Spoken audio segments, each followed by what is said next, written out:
Sometimes the price of justice is simply too high, but let's see what the cost is in Flash 64.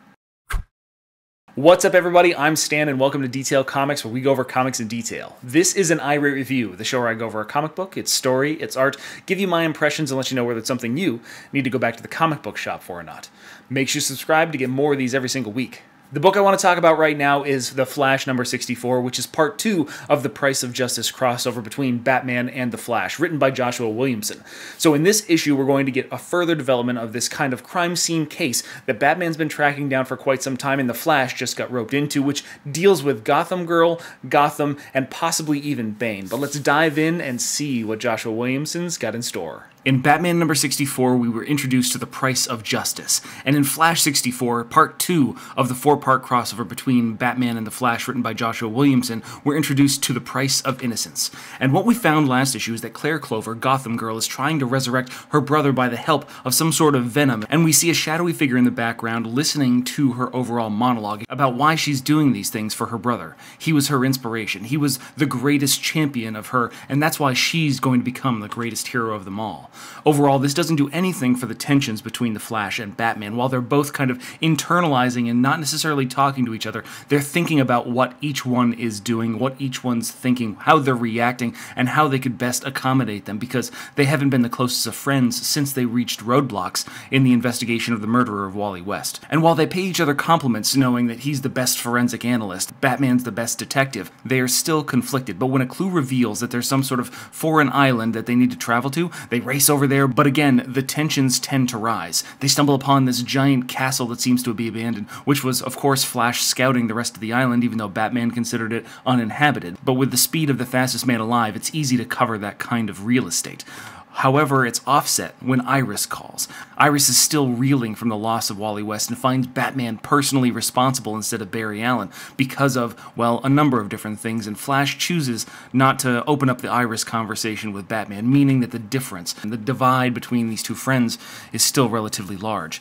However, when Batman explains to the Flash as they walk into this gallery, this kind of worship center for all these heroes, Batman explains the origin story of course, Gotham and Claire. And with Flash having his own superfan in the form of Eobard Thawne's Reverse Flash, it's very easy for them to relate. However, when he looks at these different things and the aspirations to be a hero, he immediately gets flashbacks to Wally and how he wanted to do those things. He wanted to become a hero. He loved the feel of the wind in his hair. He wanted to help people. And to take those powers seriously, he wanted to create an iconic costume for himself, which is an aha moment for Barry Allen. He thinks about it. Who created the costumes for Gotham Girl? Who helped Gotham create his supersuit? Wally created his own. Barry created his own. Alfred helped with the Robins and Batman. So there was always somebody that was going to assist in these kind of things if they weren't going to do them themselves. However, this causes another point of contention as Flash insinuates that Batman doesn't necessarily think about these things to the same kind of level. But Batman does perceive things that not everybody else sees or hears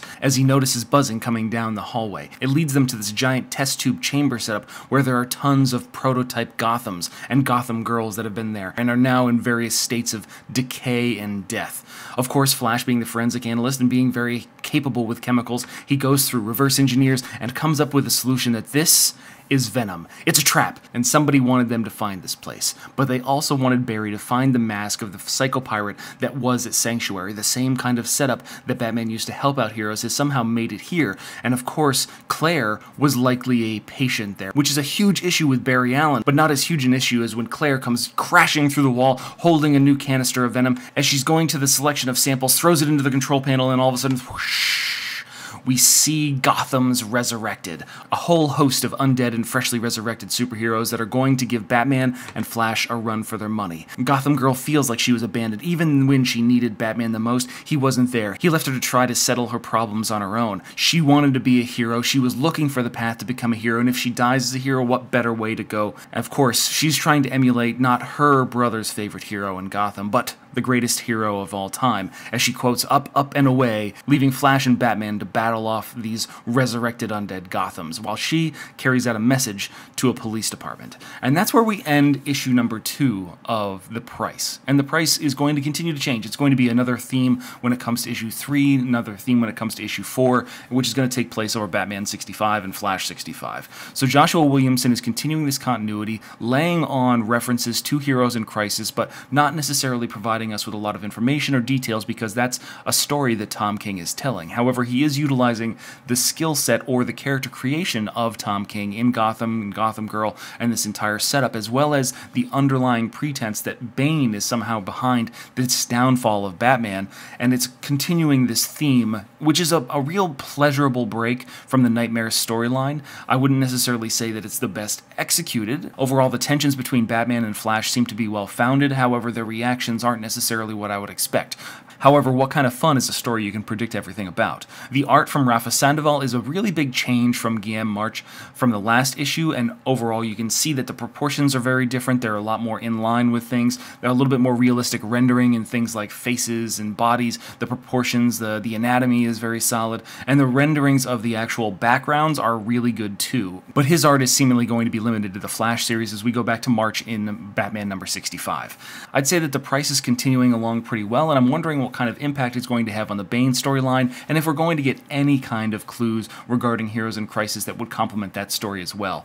Otherwise, it's just going to be kind of a standalone Claire Clover Gotham Girl story that is probably going to remove her from continuity in some fashion or another. But I want to know what you guys think, so hit me up in the comments down below and we can start that conversation. As always, if you like what you see, hit the like button. Don't forget to subscribe to get more news, reviews, and commentary on comic books, comic book movies, comic book TV shows and games, and anything and everything inside the world of comics.